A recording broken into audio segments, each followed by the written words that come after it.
Nossas crianças viraram alvo de uma experimentação social. Os métodos desse experimento são controversos e nem as seitas mais radicais soam tão perturbadoras. Essa seita sabe o que está fazendo. Ela está impregnada em livros escolares, nos desenhos animados e até nas diretrizes de políticas públicas voltadas para a infância. Estamos falando da teoria queer, uma corrente de pensamento que desafia a ideia de dois sexos biológicos e propõe que o gênero é uma construção subjetiva, mutável, quase como uma fantasia que pode ser trocada.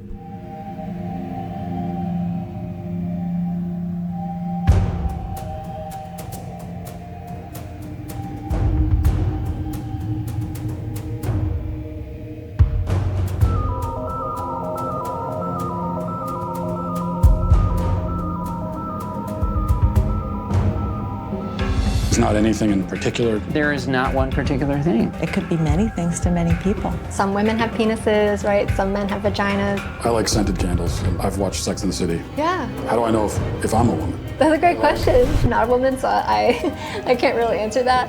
I'm a biological woman that medically transitioned to appear like a male. I will never be a man. Mas como essas ideias se tornaram tão influentes a ponto de reconfigurar a infância? Eu sou Vanessa Patilla, autora do livro Niara, o primeiro dia de aula. Neste vídeo vamos explorar as raízes da teoria queer, os pensadores por trás dela e os caminhos que a tornaram presente em tantas esferas da vida escolar. Para embasar o conteúdo exposto aqui, faço referências aos livros The Queer of The American Child, de Logan Lansing e James Lindsay, pesquisadores desse assunto no aspecto social e ideológico, e You're Teaching My Child What? De Miriam Grossman, uma psiquiatra especializada em crianças e adolescentes que fala dessa teoria no âmbito da medicina. Este é um desdobramento do nosso episódio anterior sobre marxismo cultural na educação. Se ainda não viu, vale a pena conferir depois para entender o panorama completo. Fica comigo até o final, porque o que vamos discutir aqui é fundamental para quem se preocupa com o desenvolvimento saudável das nossas crianças.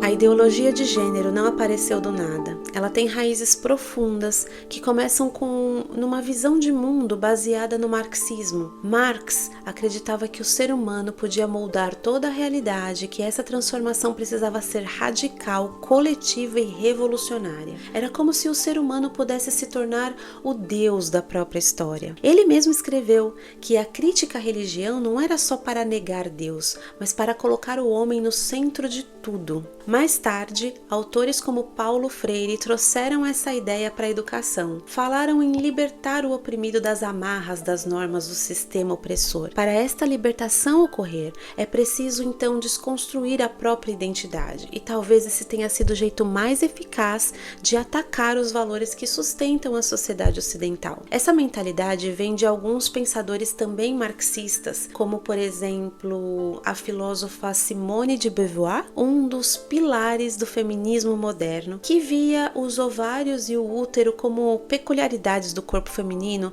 que nos prendem e que a mulher precisa se libertar dessa prisão. A sua frase mais famosa é: não se nasce mulher, torna-se mulher. Isso não é só uma provocação, é a negação direta da biologia como base para a identidade feminina. Para que essa ideia fizesse sentido, era preciso romper o elo entre o sexo biológico, comportamento e papel social. Essa ruptura não parou aí, ela foi aprofundada por Michel Foucault, filósofo francês, que rejeitava a existência de verdades objetivas. Para ele, todo conhecimento é uma construção do poder. A ciência não revela fatos, ela impõe narrativas. Nesse cenário, até a heterossexualidade passa a ser vista como uma invenção social usada para manter o controle. Judith Butler, uma das principais vozes da teoria queer atual, leva essa lógica ao limite. No livro Problemas de Gênero, ela afirma que o gênero é uma performance, como um papel de teatro. Ser homem ou mulher, segundo ela, é apenas atuar conforme o roteiro social. E se tudo é atuação, podemos e devemos subverter os papéis. É daí que vem a ideia do drag como militância, quanto mais exagerado e chocante, mais eficaz. Para Butler,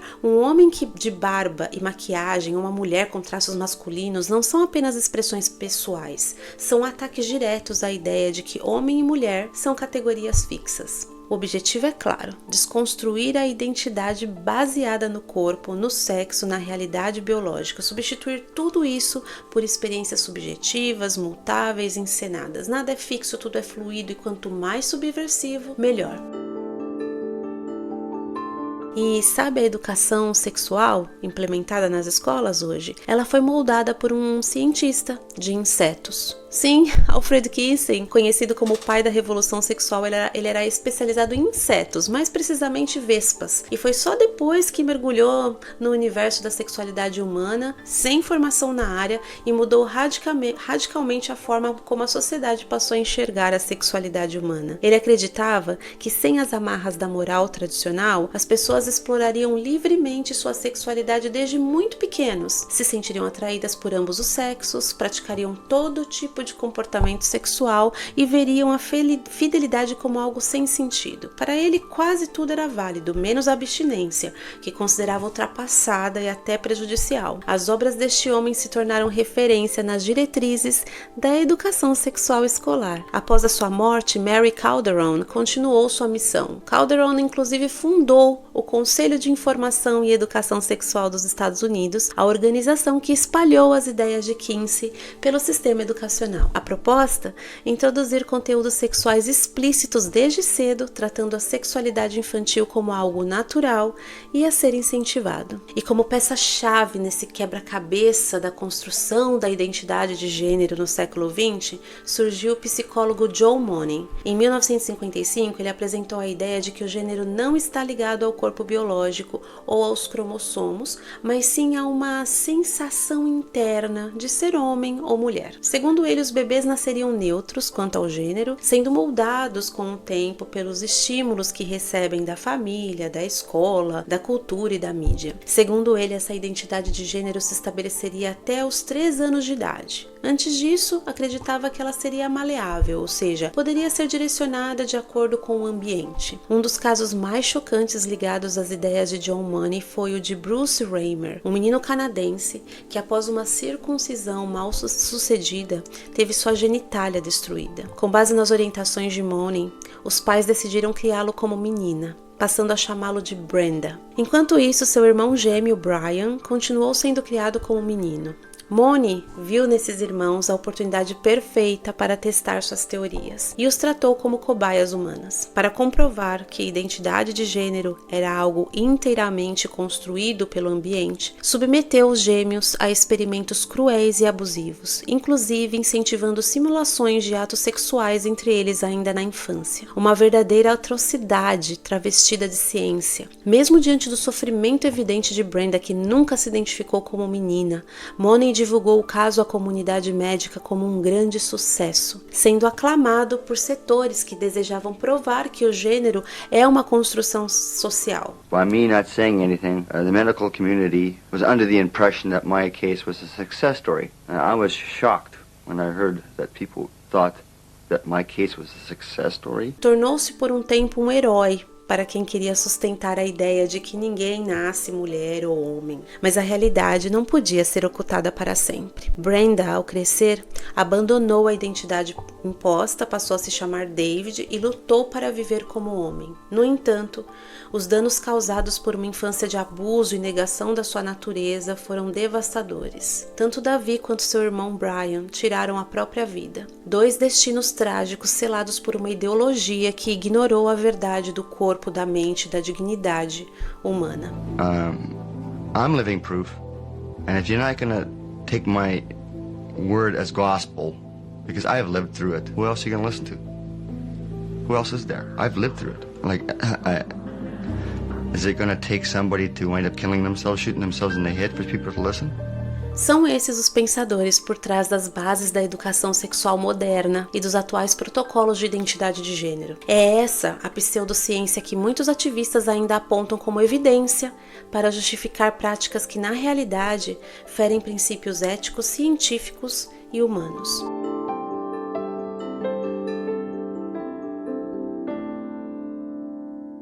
E aí você deve estar se perguntando, mas como é que essas ideias absurdas ganharam tanto espaço? Bom, temos esses ativistas no comando de instituições internacionais com muito peso e influência. Dentro desse grande guarda-chuva ideológico que tem forte raiz no marxismo cultural, estão nomes poderosos como a ONU, a Organização Mundial da Saúde, grandes ONGs de direitos humanos e todos os seus parceiros e financiadores. E cada vez que você vota em um candidato alinhado com essa agenda, você está dando força para que essas ideias avancem.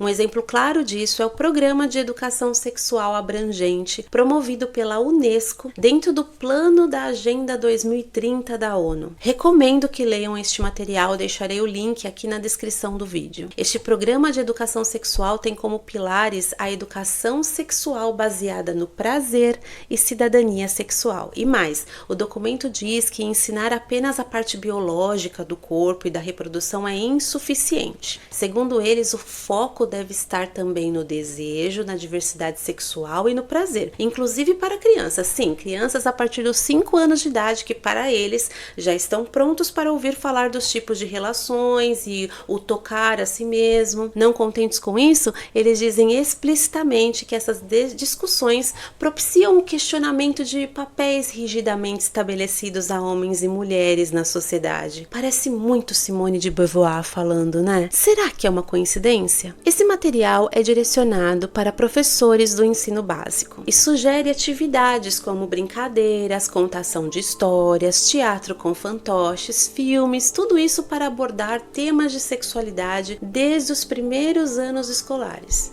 Me pergunto, que tipo de filmes? Que tipo de histórias? Que tipo de brincadeira? E tem mais. O programa também afirma que os educadores não precisam dominar todos esses conteúdos, desde que estejam engajados com a causa e dispostos a conduzir essas conversas de maneira realista e interativa com os alunos. Será que é por isso que hoje vemos casos de professores dançando funk com os alunos em sala de aula e adolescentes aplicando os conhecimentos em loco, na frente de todos? Mas a Unesco, o braço das Nações Unidas, acha que 5 anos é sim a hora para começar a orientação sexual.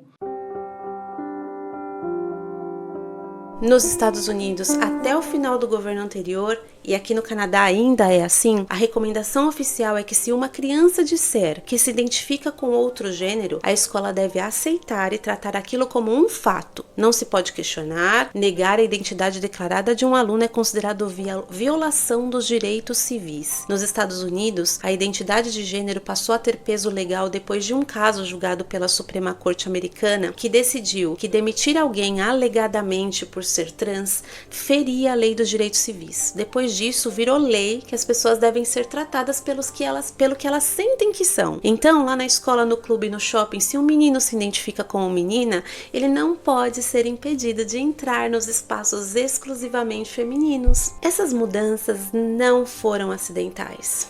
Elas foram planejadas, articuladas, estão sendo aplicadas com força total. Preste atenção, vamos conectar os pontos. Enquanto os organismos internacionais definem diretrizes globais, a execução prática dessa agenda acontece e vem acontecendo há décadas dentro das salas de aula. Imagina comigo, a sala de aula é apresentada como um espaço seguro com aquelas bandeiras de arco-íris, mas na prática se transforma num tipo de círculo mágico, onde o educador militante atua como uma espécie de guia espiritual. E esse encantamento não tem nada de inocente. Ele serve para deslocar a criança da realidade concreta e reconectá-la com uma nova lógica de mundo, a lógica da revolução identitária. Nesse novo mundo, as crianças aprendem que é estranho ou até errado se identificar com o sexo com que nasceram e que o verdadeiro caminho de libertação é justamente questionar tudo que é natural, tudo que é fixo, tudo que é normal. Hannah Dyer afirma com todas as letras: proteger a inocência infantil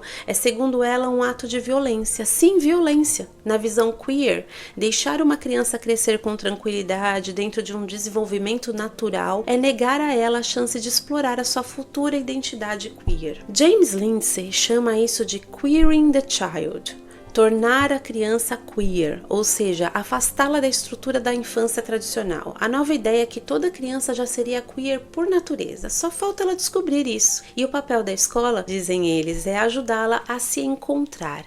E aqui entra uma estratégia psicológica poderosa, muito usada por seitas. Primeiro vem o acolhimento exagerado, o famoso love bombing, aquele bombardeio de elogios, aceitação e abraços. Depois vem o choque. A criança é exposta a conteúdos sexuais e de gênero para os quais ela não está emocionalmente preparada. Isso gera confusão, angústia e abre uma porta para que os psicólogos chamam de trauma bonding. O agressor, nesse caso, o sistema que causou desconforto, se apresenta como a única fonte de alívio. O resultado? A criança se apega ao próprio agente do trauma. E para garantir que essa conexão não se rompa, o discurso reforça a ideia de que os pais são retrógrados, que a sociedade oprime, que a família não entende. Isso é parte da estratégia, quebrar o vínculo familiar e criar uma lealdade. Numa escola de Wisconsin, por exemplo, você poderia encontrar uma placa na entrada da sala, dizendo: se seus pais não aceitam sua identidade, eu sou sua mãe agora. O educador queer Kevin Kumashiro, super influente nesse meio, diz com todas as letras: ensinar de forma queer é ensinar através da crise e continuar experimentando a crise. Ou seja, o sofrimento da criança não é um efeito colateral, é o método pedagógico. Eles acreditam que só passando por um colapso a criança pode desapegar das normas opressoras. A dor é a porta para a transformação, mas essa transformação vem com um preço altíssimo. A criança não recebe um acolhimento verdadeiro para cuidar das causas da dor emocional. A resposta é afirmar a sua confusão de identidade. Isso é um abuso infantil sistemático. E eles nem tentam mais disfarçar. Em 2019, 2 autores, Torres e Ferry, escreveram abertamente: está na hora dos educadores admitirem, sim, estamos doutrinando. A intenção é usar o currículo escolar como arma para promover a consciência crítica. E o mais preocupante, eles estão conseguindo. Agora segura essa. Eles são tão convincentes, tão hábeis na narrativa, que conseguiram transformar essa doutrina num verdadeiro show. Tem até música, sério, uma música bem produzida, até divertida, mas preste atenção na mensagem traduzida do inglês e no deboche da performance. We'll convert your children. Happens bit by bit, quietly and subtly, and you will barely notice it. Essa é a armadilha perfeita, usar o carisma para embalar a ideologia. E o ponto final dessa doutrina é talvez o mais grave, a ideia de que uma criança tem total capacidade de decidir pela mudança de sexo sem respaldo dos pais. Os pais são induzidos a afirmar, não questionar, não proteger, apenas dizer sim. Se ousarem discordar, viram inimigos. São acusados de transfobia, um novo rótulo que funciona como um carimbo de censura. O caso de Bruce Raymer, lá nos anos 60, foi um marco nessa história, mas infelizmente essa história vem se repetindo no Ocidente milhares de vezes. A Suécia, um país que muita gente vê como referência de progresso, foi um dos primeiros a afirmar crianças com o que eu chamam de disforia de gênero. Para simplificar, disforia de gênero é quando a pessoa sente um desconforto profundo com o próprio corpo, acredita que está no corpo errado, que nasceu com o sexo errado. Até um tempo atrás, isso era algo raríssimo. Acontecia em geral com meninos entre 8 e 11 anos, ou com homens adultos já casados, muitas vezes pais, que começavam a sentir esse desejo de mudar de sexo. Nesses casos, o tratamento era basicamente psicológico e em 80 a 90% dos casos com crianças, os sintomas simplesmente desapareciam quando a pessoa crescia. Mas hoje estamos vendo algo completamente diferente. Estamos diante de uma epidemia de identidade, uma explosão de casos não só de meninos, mas principalmente entre meninas adolescentes, surgindo do nada. Especialistas do mundo todo estão observando um padrão de contágio social que tem tudo a ver com redes sociais, sim, mas que também nasce dentro das escolas. Hoje temos ativistas em instituições de saúde, clínicas pediátricas, psicológicas e escolas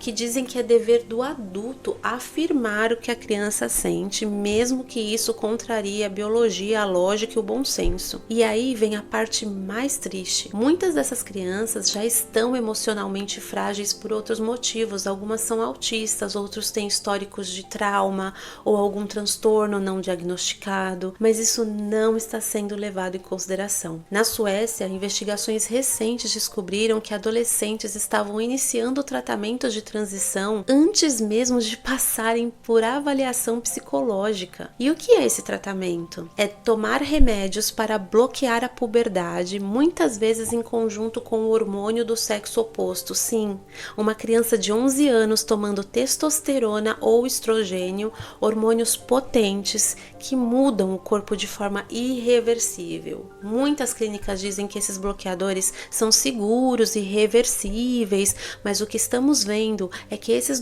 medicamentos afetam o desenvolvimento ósseo. Já tem crianças com osteopenia, com fraturas, afetam o cérebro, têm efeitos comparáveis à castração química e, ironicamente, pioram a saúde mental, o que deveria ser a prioridade. E tudo isso com base em quê? Num protocolo conhecido como protocolo holandês, que foi um experimento com apenas 55 pessoas feito em uma única clínica, sem grupo de controle, sem prazo longo suficiente para servir como evidência. Esse estudo virou a base científica da transição de crianças no mundo inteiro, ou seja, uma fraude usada como escudo ideológico para justificar o que estão fazendo hoje com milhares de crianças. Crianças que estão sendo esterilizadas, medicadas, mutiladas, muitas vezes sem entender completamente o que está acontecendo com seus corpos. E o mais cruel, quando uma dessas crianças cresce e se arrepende, porque sim, o número de arrependidos está crescendo, essa mesma comunidade que dizia "te apoiamos",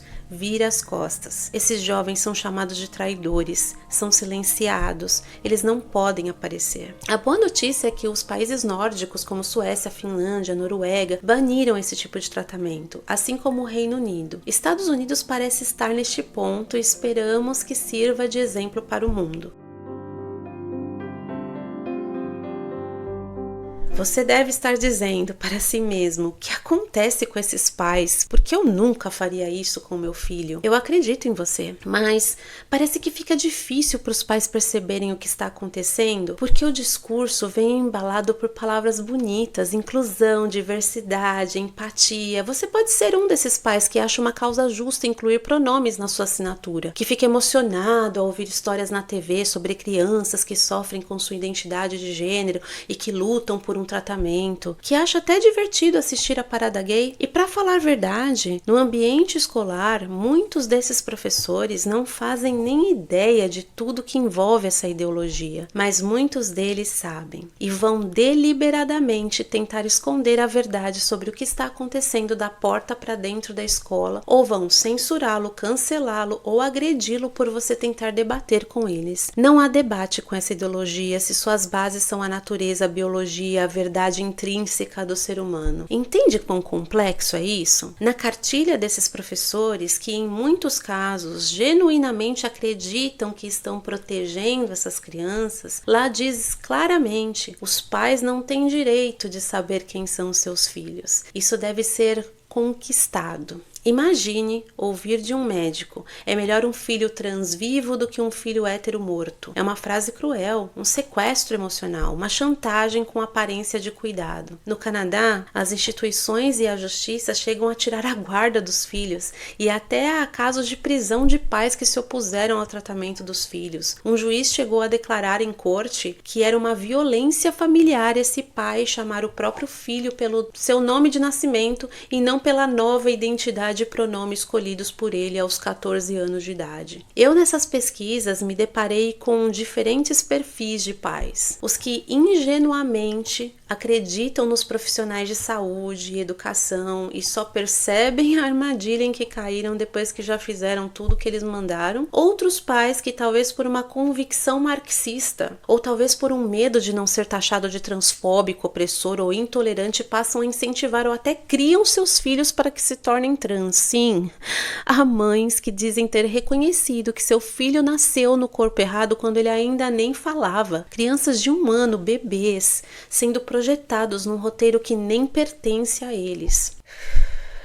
Nós precisamos de coragem e muito amor para combater isso. Como nossa influência para a maioria de nós se restringe principalmente ao nosso lar, é exatamente aí que precisamos atuar com mais consciência. Vejo muitos pais engajados na educação dos filhos, mas adotando uma postura excessivamente permissiva. Sem perceber, acabam relativizando valores, ora aqui, ora ali, que talvez nem saibam ao certo se ainda são válidos ou se tornaram ultrapassados.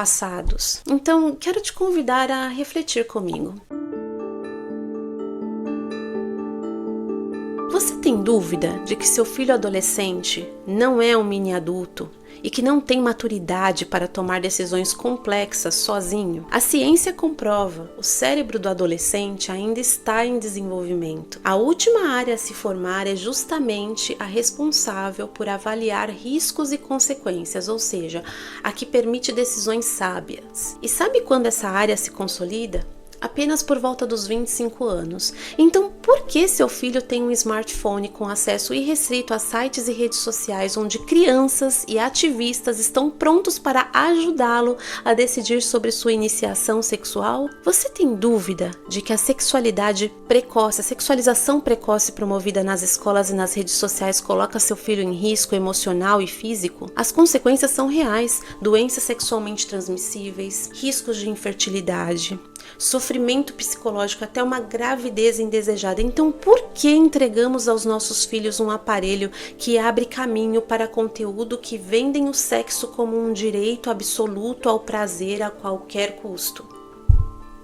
Você ainda tem dúvidas sobre esse tema, sexo ou gênero? A ciência é clara: o sexo biológico é definido nas primeiras semanas de gestação e confirmado mais adiante. Existem apenas 2 sexos, masculino e feminino, e sim, é natural que ao se aproximarem da puberdade, algumas crianças enfrentem conflitos internos sobre identidade e sexualidade. O que não é natural é um adulto sustentar essa confusão como verdade absoluta, em vez de oferecer acolhimento firme, discernimento e direção para que a criança atravesse essa fase com segurança.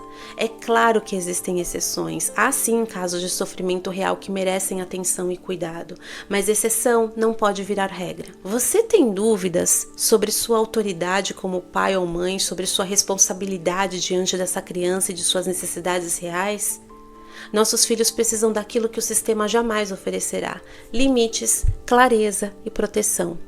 Quando você se ausenta e entrega um smartphone nas mãos do seu filho, o que está oferecendo na prática é um mundo repleto de conteúdos sexualizados e conceitos de identidade fluida que apenas confundem, desestruturam e deformam. Essas crianças precisam ser acolhidas com amor, não com hormônios. Se existe um movimento a ser feito, é esse. O movimento de voltar para casa, voltar para o papel de pai, de mãe, de educador consciente, voltar para o chão firme dos princípios e para a simplicidade da verdade, voltar para o amor que guia e protege mesmo quando é firme. Porque o mundo pode dizer que é amor aceitar tudo, mas o verdadeiro amor às vezes diz: não, eu te amo demais para te deixar se perder assim. Não se trata de medo do diferente. Se trata de defender o direito de uma criança a viver a sua infância com saúde, alegria e segurança, sem ser condicionada a lutar uma guerra que nem é dela. Faço um apelo para vocês que compartilham esses valores comigo. Por favor, espalhe esta mensagem com o maior número de pessoas possíveis para que possamos promover um debate genuíno e proteger nossas crianças. Muito obrigada pela honra da sua atenção.